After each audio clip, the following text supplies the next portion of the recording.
Bonjour, si vous nous rejoignez à cette journée porte ouverte, la journée porte ouverte d'AgroSup Dijon, une journée porte ouverte à distance, comme vous le voyez. Donc, bienvenue sur ce live et sur une séquence pour laquelle nous avons déjà beaucoup de questions, une séquence sur la Zoom sur le concours GEPI Polytech et les 2 ans du cycle préparatoire intégré. Alors, avec nous pour cette séquence, j'accueille Mélanie Ragon. Bonjour Mélanie. Bonjour. Mélanie, tu es coordinatrice et responsable du cycle préparatoire intégré d'AgroSup Dijon. Exactement. Et donc, nous allons échanger ensemble. Mais avant, j'accueille avec nous Camille et Emma. Donc, Camille et Emma, Allez, Emma, vous allez vous présenter. Donc, vous êtes étudiante en deuxième année? C'est ça, je suis étudiante en deuxième année de cycle préparatoire et je suis en spécialité agroalimentaire à AgroSup Dijon. D'accord. Et vous avez fait quoi avant d'arriver à Alors, AgroSup au cycle prépa? alors avant, j'étais en terminale générale à Valence, en Drôme, et j'ai connu cette école grâce au métier que je voulais faire, car j'ai une idée précise de ce que je veux faire. Je me suis renseignée, j'ai trouvé AgroSup et après les modalités d'entrée pour la préparation intégrée. Et vous l'avez précisé, vous êtes agronomie en agroalimentaire? En agroalimentaire, D'accord, vous avez choisi agroalimentaire. c'est ça. Vous aviez déjà l'idée de faire agroalimentaire? Oui, car j'aimerais me spécialiser après dans l'agroalimentaire. D'accord. Merci Emma. Camille, bonjour. Bonjour. Donc, même question, votre parcours, d'où vous venez Alors moi je viens de Lorient en Bretagne. J'ai fait une terminale S générale option SVT. Et donc moi j'ai choisi l'option agronomie. Moi je n'avais pas, je n'avais pas et je n'ai toujours pas une idée précise de ce que je veux faire, mais je sais que je veux continuer dans la, dans la SVT. Et puis j'ai choisi une formation ingénieur parce que je trouve que c'est une excellente formation. Et j'ai tagué sur les Il y lunettes. a un peu de B, oui. Merci. Alors effectivement, on a déjà deux profils et on a envie de leur poser plein de questions. Mais avant, Mélanie, on va parler du concours, hein. C'est quand même le point essentiel, hein. Pour accéder au cycle préparatoire intégré, il y a plusieurs concours ou il y a un concours unique? Ça se passe comment? Alors, la seule possibilité d'accéder à notre cycle préparatoire intégré, c'est de passer le concours GEPI Polytech. Donc, pour s'inscrire à ce concours, c'est la procédure Parcoursup. Et donc, le choix du concours GEPI Polytech va compter pour un des 10 vœux que vous pouvez formuler. Et par contre, le concours GEPI Polytech vous ouvre la porte de 34 écoles d'ingénieurs. Donc, après avoir sélectionné le concours GEPI Polytech avec un vœu, vous pourrez formuler plusieurs sous-vœux avec plusieurs écoles. Et j'attire votre attention sur le fait que le choix de la spécialité que vous souhaitez suivre en cycle ingénieur doit se faire dès l'inscription au concours. Donc sur Parcoursup, en sous-vœu, il faudra choisir l'école AgroSup Dijon pour poursuivre en spécialité agroalimentaire ou l'école AgroSup Dijon Bio pour poursuivre la spécialité agronomie, sachant qu'ensuite le cycle préparatoire est commun et qu'il y a 25 places offertes pour chacune des spécialités en cycle préparatoire. D'accord. Donc ensuite, pour le concours se déroule en 2 phases. Il y a dans un premier temps une étude de dossier. Donc le dossier, pour constituer le dossier, les notes qui sont prises en compte, ce sont les notes de la classe de première en mathématiques, en physique-chimie, en anglais et les notes obtenues au bac de français. Et pour l'année de terminale, ce sont les notes de mathématiques, donc l'aspect maths ou l'option maths complémentaire, et de la deuxième spécialité scientifique choisie et de l'anglais. Et à partir de ce dossier, une note est attribuée au dossier. Alors certains dossiers ne seront pas retenus, mais pour les meilleurs dossiers à cette étape d'évaluation sur les notes obtenues, les meilleurs dossiers iront passer un entretien de motivation.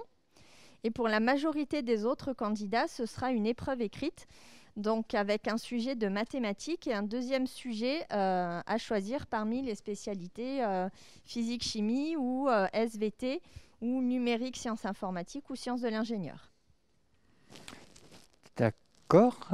Du coup, sur cette partie-là, je pense qu'on est dans le concours, donc les écrits, les oraux. Alors, je me suis déjà trompé à la répétition.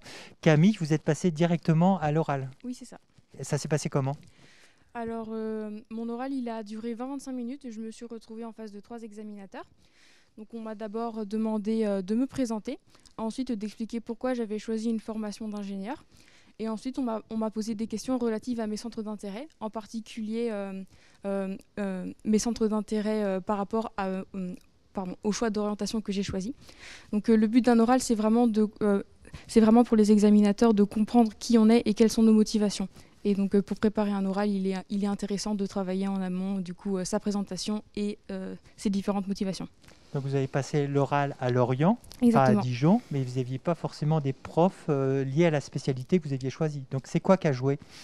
Alors, puisque l'école de Lorient, c'est une école en mécatronique et en génie industriel, donc ça n'avait absolument rien à voir avec l'agronomie, donc on ne m'a pas posé beaucoup de questions en rapport avec l'agronomie. Ça a plus tourné autour de mes motivations à faire une formation d'ingénieur, parce que ça, ils sont en capacité de l'évaluer.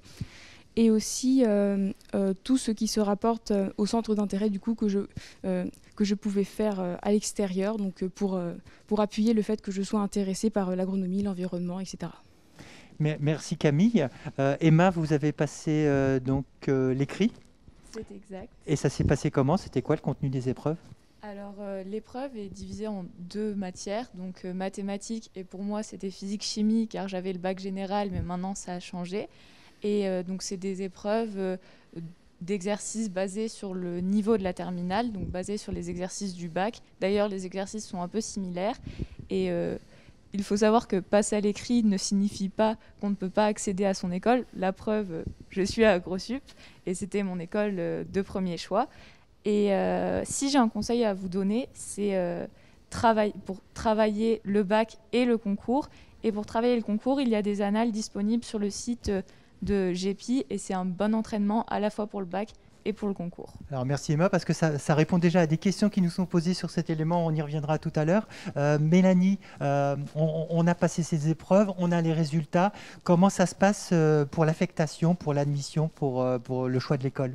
Alors, la note qu'a obtenue le candidat suite à l'entretien ou à l'épreuve écrite est réintégrée avec la note qu'il a obtenue sur le dossier au départ. Et ensuite, tous les candidats qui ont passé le concours sont classés et ils vont recevoir une affectation en fonction de leur classement et des vœux qu'ils ont opérés sur Parcoursup. Alors, en termes de timing, les candidats sauront mi-avril s'ils sont convoqués à une épreuve écrite, donc qui aura lieu le 30 avril après-midi, ou à l'entretien de motivation, qui se dérouleront sur avril et mai.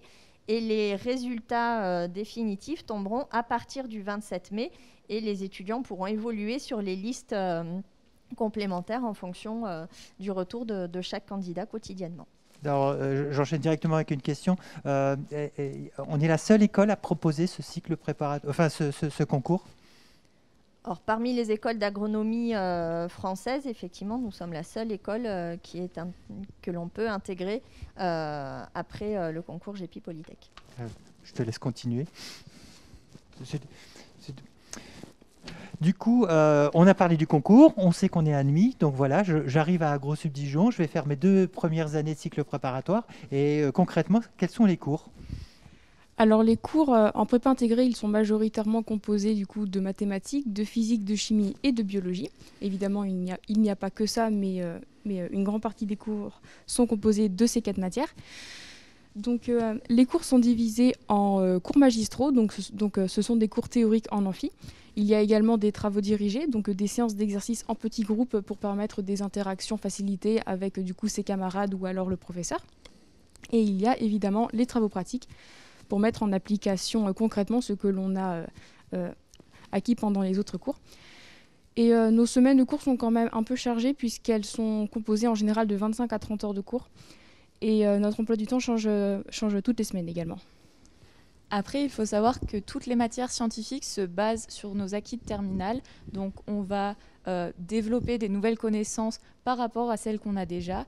Mais ce n'est pas tout. Donc, on a aussi des matières nouvelles comme de la communication, comme de l'innovation ou encore du numérique et de l'électronique. Et nous avons plusieurs stages qui permettent une immersion professionnelle et la découverte du monde de la recherche. Donc, par exemple, pour ma part, j'ai effectué un stage un stage ouvrier de 4 semaines, et Camille aussi d'ailleurs, entre la première année et la deuxième année. Et j'ai pu travailler dans une usine agroalimentaire fabriquant des pâtes fraîches. Et je devais m'occuper de l'ouverture d'une ligne, des contrôles de la qualité au cours de la journée, et enfin du nettoyage et de la fermeture de cette ligne. Ce qui était très intéressant de voir le monde agroalimentaire et de découvrir la base de l'agroalimentaire.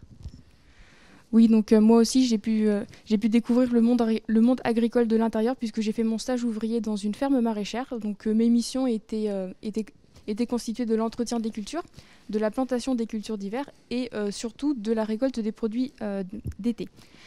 Après, le stage ouvrier, ce n'est pas la seule immersion dans le monde professionnel que propose la formation CIPI, parce qu'il y a également un projet recherche, donc qui se déroule pendant tout le S4, donc, c'est-à-dire le deuxième semestre de la deuxième année de CIPI. Donc, il s'effectue par groupe de 3 à 5, il se déroule sur tout le semestre et une à 2 semaines sont dégagées en début de semestre pour qu'on puisse se consacrer pleinement à ce projet. Donc là, on a parlé des cours, mais dans les faits, vous êtes où physiquement? Ça se passe où les cours? Alors, il y a un partenariat entre AgroSup, ESIREM, donc une autre école d'ingénieurs qui se situe sur le campus, et la fac de biologie, l'UFR SVTE. Donc, nous sommes divisés dans ces trois locaux. Et il faut savoir qu'à chaque local, on va dire, il y a une méthode de travail particulière. Et ceci va nous permettre d'acquérir une certaine polyvalence au niveau des méthodes de travail. Et la polyvalence est très importante lorsqu'on souhaite devenir ingénieur. Oui, en effet, il est important pour devenir ingénieur de développer une certaine capacité d'adaptation et aussi d'autonomie. Et donc, c'est pourquoi la formation CIPI va permettre d'accompagner en douceur la transition entre le mode de travail du lycée, donc très encadré, et le cycle ingé, donc qui repose beaucoup plus sur l'autonomie. Donc, ainsi, le premier semestre de la formation sera majoritairement évalué en contrôle continu. Et puis, au fur et à mesure des 2 ans de formation, on passera de plus en plus vers un système d'évaluation sous forme de partiels de fin de semestre. D'accord. Et du coup, là, on voit un peu les éléments, mais ça donne quoi en termes de rythme de travail? Alors le rythme est très soutenu, notamment au premier semestre. En effet, comme Camille l'a dit, nous avons des contrôles continus. Donc chaque vendredi matin, nous sommes évalués sur une matière différente. Donc ça demande un travail régulier, en plus d'un emploi du temps assez dense. Donc le premier semestre est vraiment bien chargé. Cependant, on a quand même le temps de faire des activités, de faire du sport, de sortir les week-ends. On a le temps quand même de vivre un peu la vie étudiante. Et au semestre d'après, on va commencer à avoir plus le modèle fac. Donc au semestre 2, nous avons toujours des contrôles continus, mais aussi des partiels en fin de semestre. Donc ça commence à nous amener doucement vers un mode plus autonome. Mais après, nous, notre semestre 2 était un peu différent vu qu'on a vécu le confinement. Donc la meilleure des choses, c'est que les futurs élèves se fassent leur propre opinion. Alors, à vous écouter, on a l'impression d'un rythme fluide, plutôt bien articulé. Mélanie, par rapport à une prépa classique type BCPST, c'est le même contenu, ça se passe, c'est quoi la différence?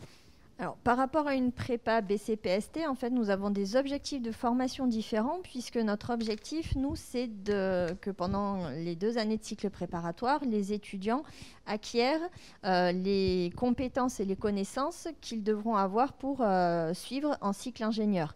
Les étudiants n'ont pas de concours à passer à la fin des 2 années, contrairement aux classes préparatoires BCPST, pour intégrer notre cycle ingénieur. Et au niveau des contenus, ils vont être assez similaires à toutes les formations Bac+2 de ce type. Et les contenus ont été travaillés avec les équipes pédagogiques d'AgroSup Dijon et de l'ESIREM et l'UFR SVTE qui participent à la formation, comme vous l'a expliqué Emma. Donc, on voit bien la différence avec une prépa classique. Et du coup, concrètement, la vie étudiante, ça donne quoi? Ça laisse un peu de temps ou pas pour cette vie étudiante? Alors oui, on a quand même une vie étudiante assez importante. Déjà, pour les personnes qui aiment le sport, il y a le SUAPS qui propose autant d'activités que nous le souhaitons, c'est-à-dire il y a des sports collectifs, individuels, de combat, artistiques comme la danse, il y en a pour tous les goûts. Et après, Dijon est une ville quand même dynamique. On a plus de 36 000 étudiants sur notre campus. Et donc forcément, ville étudiante veut dire des bars, des discothèques. Et c'est fortement accessible car le centre-ville est à 10 minutes du campus. Donc en tram, c'est fortement accessible. Et il y a une très bonne ambiance. La ville est jolie. Et cette bonne ambiance se ressent aussi dans notre promo.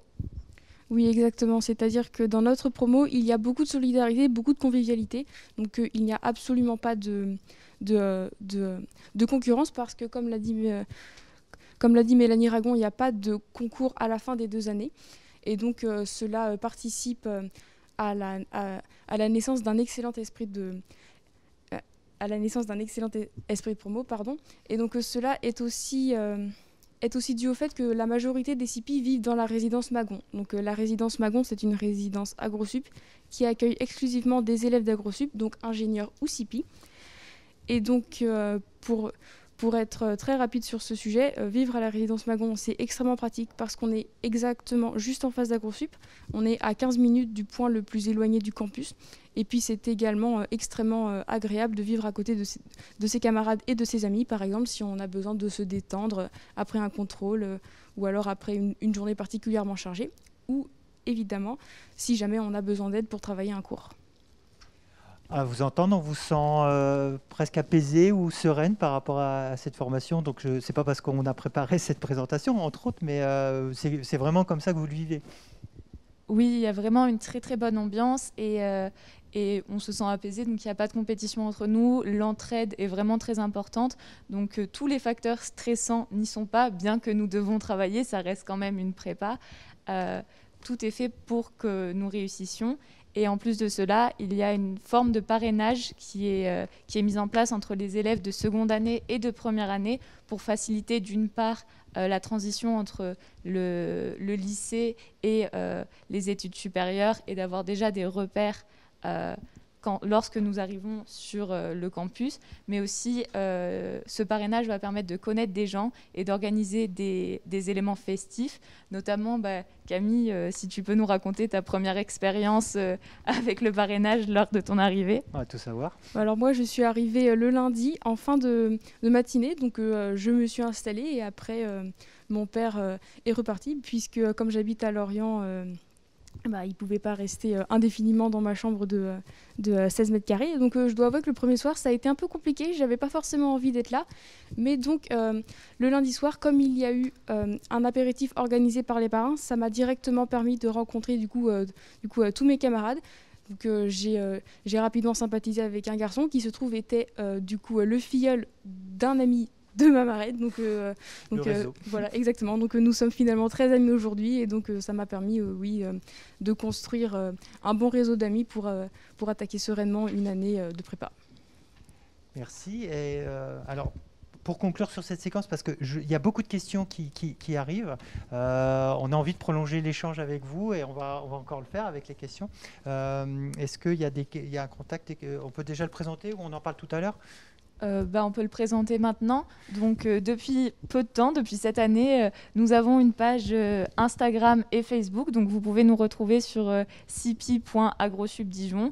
Donc, des élèves prendront le temps de répondre à vos questions et vous pourrez découvrir la vie étudiante des CIPI, justement. Et pourquoi pas nous rejoindre l'année prochaine. Merci. Alors, j'enchaîne directement avec les questions. Il y a une quinzaine de questions qui arrivent. Alors, première question, comment ça se passe actuellement ? Les cours, c'est en distanciel, c'est en présentiel ?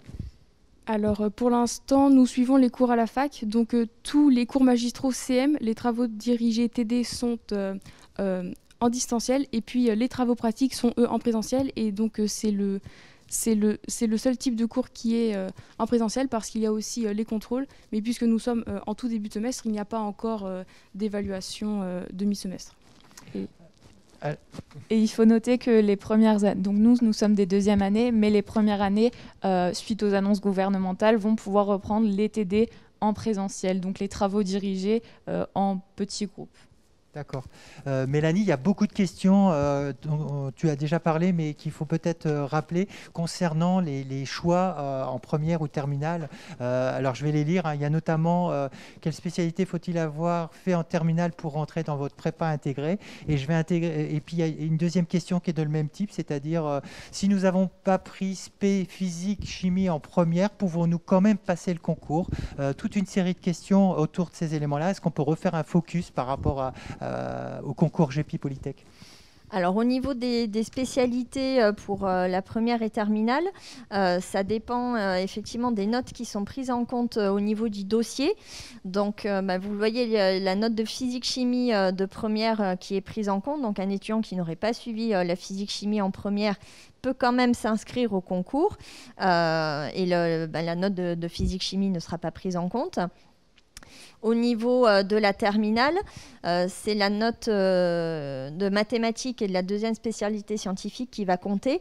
Donc là, il est fortement recommandé de conserver la spécialité mathématiques ou au moins l'option mathématiques en terminale et de compléter avec la physique-chimie ou la biologie. Alors biologie, c'est sciences de la vie ou de la terre ou agronomie, écologie pour des étudiants qui seraient en lycée agricole. Alors, il y a une question qui vous concerne, Camille et Emma, pardon, directement. Les spectateurs sont curieux. Quelle était votre moyenne quand vous avez passé le concours, pour donner un indice? Alors, ça ne veut pas dire que c'est spécifiquement ce qu'il va falloir prendre en compte, mais... Alors, en terminale, donc j'étais en spécialité SVT. Je tournais environ 16 de moyenne. J'ai eu le bac avec mention très bien. Cependant, je pêchais un peu en maths, donc je suppose que c'est pour ça que je suis passée à l'écrit. Et Camille? Donc, moi aussi, j'avais entre 15 et 16 de moyenne. Et voilà. Mais par contre, vous êtes passé directement, vous, à l'oral, donc on pourrait supposer... Mais après, je ne sais pas pourquoi est-ce que j'ai été sélectionnée à l'oral plus qu'à l'écrit. Je n'étais pas dans les coulisses quand mon dossier a été sélectionné. Alors, des questions spécifiques sur la lettre de motivation, fait-elle partie du dossier étudié? Alors, la lettre de motivation que les étudiants peuvent mettre sur Parcoursup n'est pas prise en compte pour le dossier au niveau du concours GEPI Polytech, de la même manière que les appréciations sur les bulletins de terminale ne sont pas non plus prises en compte au niveau de l'étude de dossier. Beaucoup de questions. Combien y a-t-il de personnes qui passent le concours GEPI Polytech avec un premier vœu à AgroSup Dijon? Alors, chaque année, le nombre de candidats au niveau du concours GEPI Polytech augmente. Là, je pense que ça doit être aux alentours entre 30 et 35 000 étudiants qui passent le concours. Mais il faut se souvenir que le concours ouvre à 34 écoles d'ingénieurs. Et en fait, les étudiants ne classent pas il n'y a pas de possibilité de classer les écoles. Donc, et on n'a pas possibilité non plus de savoir le nombre total de candidats qui souhaitent venir à AgroSup Dijon. Parce que parmi nos statistiques, comme certains candidats choisissent AgroSup Dijon, mais c'est un choix qui est fait suite à une mauvaise interprétation des spécialités qui peuvent être faites dans notre école, les statistiques ne sont pas représentatives du nombre vraiment de candidats qui souhaitaient venir à AgroSup. Alors, je rappelle qu'on parle bien des étudiants. Là, c'est des étudiants qui sont en cycle prépa intégré, donc ils ne sont pas encore en école d'ingénieur. Donc, on parle bien ici, c'est Emma et Camille, sont des étudiants en cycle prépa intégré qui intégreront ensuite AgroSup Dijon en élève ingénieur en agronomie ou en agroalimentaire. Des questions pour compléter ta réponse. Est-ce qu'on peut connaître à peu près le nombre de lycéens pris aux entretiens oraux? Alors, pour l'entretien de motivation, c'est à peu près une fourchette des 10% des meilleurs dossiers, mais ça dépend chaque année. C'est les services du concours GEPI Polytech qui décident du nombre d'étudiants qui vont pouvoir aller à l'entretien de motivation. Combien d'heures de langue? Alors ça dépend. Au premier semestre, nous avons de l'anglais et l'anglais est vraiment très important car à la fin du cycle ingénieur, nous devons valider le TOEIC, donc avoir un très très bon niveau en anglais. Donc nous avons des heures réparties sur tous les semestres en anglais Et nous avons aussi, durant le premier semestre, des cours de LV2 avec la possibilité de le continuer en cours du soir sur les semestres 2, 3 et 4. Et donc, en termes d'heures, au premier semestre, on a 2 heures d'anglais toutes les semaines, si je ne m'abuse. Non ? Ouais, toutes les 2 semaines, j'ai un peu oublié. Et puis ensuite, avec la fac, on a 12 heures d'anglais par semestre, donc 2 heures toutes les 2 semaines. Est-ce que dans le dossier, la LV2 est prise en compte? Pour le dossier du concours GEPI Polytech, non, les notes de LV2 ne sont pas prises en compte, ce sont uniquement les notes d'anglais qui sont prises en compte. Et on regarde en priorité les notes en terminale et par rapport aux premières, on pondère ou ces premières terminales, on fait un paquet commun? Il y a une note pour, par exemple, pour l'anglais pour la classe de première, une note pour la classe de terminale, et en fait, chaque note a un coefficient pour établir la note globale du dossier. Donc, il y a combien d'élèves en classe prépa cette année? En fait, il y a 25 places, donc il y a 25 places en agronomie, donc logiquement 25 élèves, et 25 en agroalimentaire. Je crois que c'est l'inverse. Mais... C'est ça, on est une promo de 50 et 25 en agroalimentaire, 25 en agronomie. Et il faut savoir qu'on a tous nos cours en commun. Donc pour l'instant, pour le cycle préparatoire, la différenciation entre agronomie et agroalimentaire ne se fait pas et on vit tous ensemble. D'accord. La biologie représente une part importante des cours? Oui, ça représente une part extrêmement importante parce qu'au premier semestre, du coup, on va avoir des cours de biologie pour pouvoir suivre les cours de la fac du deuxième semestre. Donc le deuxième semestre à la fac sera évidemment composé de biologie. Et donc le troisième semestre, c'est-à-dire le premier semestre de la deuxième année de cycle Ing, est composé aussi principalement de biologie, donc c'est vraiment une part importante de la formation. Voilà, donc on n'a plus que 3 minutes, j'enchaîne les questions. Effectivement, on voit beaucoup de candidats et d'étudiantes. Le taux de féminisation au sein d'AgroSubdijon en cycle prépa, mais je pense qu'on peut aussi le dire pour l'école d'ingénieurs. Il y a combien de filles, combien de garçons dans votre promo? Alors, par exemple, dans notre groupe de TD, donc de travaux dirigés, on est 25 et sur 25, il y a 5 garçons et 20 filles. Et je pense que ce TD est largement représentatif du taux de féminisation au sein d'AgroSubdijon. Est-ce que le semestre 2 et 3 se font en amphithéâtre à la fac? Alors, c'est une précision par rapport à ce que vous avez dit, où se placer les cours? C'est plutôt mixte? Comment ça se passe? En fait, on a des cours en amphithéâtre tous les semestres. Donc, c'est les cours magistraux. Et ensuite, on a des TD pour reprendre les bases vues en CM. Mais sinon, tous les CM, cours magistraux, se déroulent en amphithéâtre où là, à cause de la situation sanitaire, nous sommes en distanciel, donc chez nous. Mélanie, cette année, le concours, avec le contexte sanitaire, il y a déjà des mesures particulières. Donc, si jamais, comment ça s'est passé avec le contexte sanitaire? Il y a eu des mesures particulières? Alors, l'année dernière, compte tenu de la crise sanitaire, le concours a été réduit à l'épreuve de dossier. Donc, les candidats ont été sélectionnés sur dossier. À l'heure actuelle, les épreuves écrites et les oraux restent maintenus pour cette année. Alors, on arrive vers la fin de la séquence. Quel est le pourcentage de réussite au concours? Alors, je suppose, c'est toujours cet élément compliqué, c'est-à-dire c'est le nombre de personnes qui déposent un dossier, mais la difficulté, c'est qu'il n'y a pas qu'AgroSubdijon, c'est ça? Oui, c'est que là, chaque année, on a à peu près 3000 personnes qui demandent AgroSubdijon, mais sur les 3000 personnes, il y en a beaucoup qui, en fait, ne voulaient pas intégrer AgroSubdijon. Donc, les statistiques sont quand même pas mal faussées. Par contre, à l'issue des 2 années de cycle préparatoire, jusqu'à présent, sur 200 étudiants qui ont finalisé les 2 années de cycle préparatoire, seuls 2 étudiants n'ont pas pu intégrer le cycle ingénieur.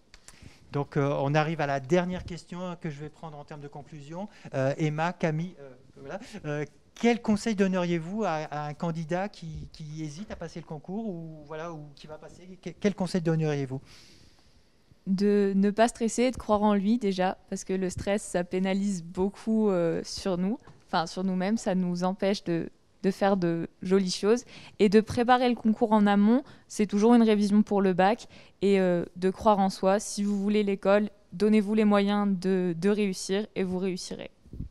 Oui, je suis absolument d'accord. Et donc par rapport à l'oral, il faut il faut quand même le préparer parce que ce n'est pas en arrivant devant 3 personnes qui vont savoir si vous êtes vraiment motivé. Donc ce n'est pas en n'ayant rien préparé qu'on va pouvoir mettre en valeur sa motivation. Donc l'oral, il ne faut quand même pas le négliger. Après, je pense que ça ne sert à rien de trop stresser, évidemment, parce que sinon ça va se faire ressentir, même si on n'est pas non plus trop pénalisé là-dessus.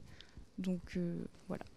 Camille, Emma, merci. Merci Mélanie. On arrive à la conclusion de ce live. Donc mon dernier message, en fait c'est simple. 25 places en agronomie, 25 places en agroalimentaire. Vous avez eu une présentation complète. On espère vous retrouver l'année prochaine avec nous de tout cœur au sein d'AgroSup Dijon. Donc merci à vous. Vous aurez aussi la possibilité de passer nos entretiens. Je sais que certains d'entre vous ont déjà pris rendez-vous avec Mélanie. Il sera accompagné d'Emma et puis d'Emma et de Camille. Vous avez la possibilité de les joindre sur ces différents éléments qui vont être mis dans le live tout à l'heure. C'est la fin de cette présentation. Merci à vous et à tout à l'heure pour le prochain live. Bonne journée.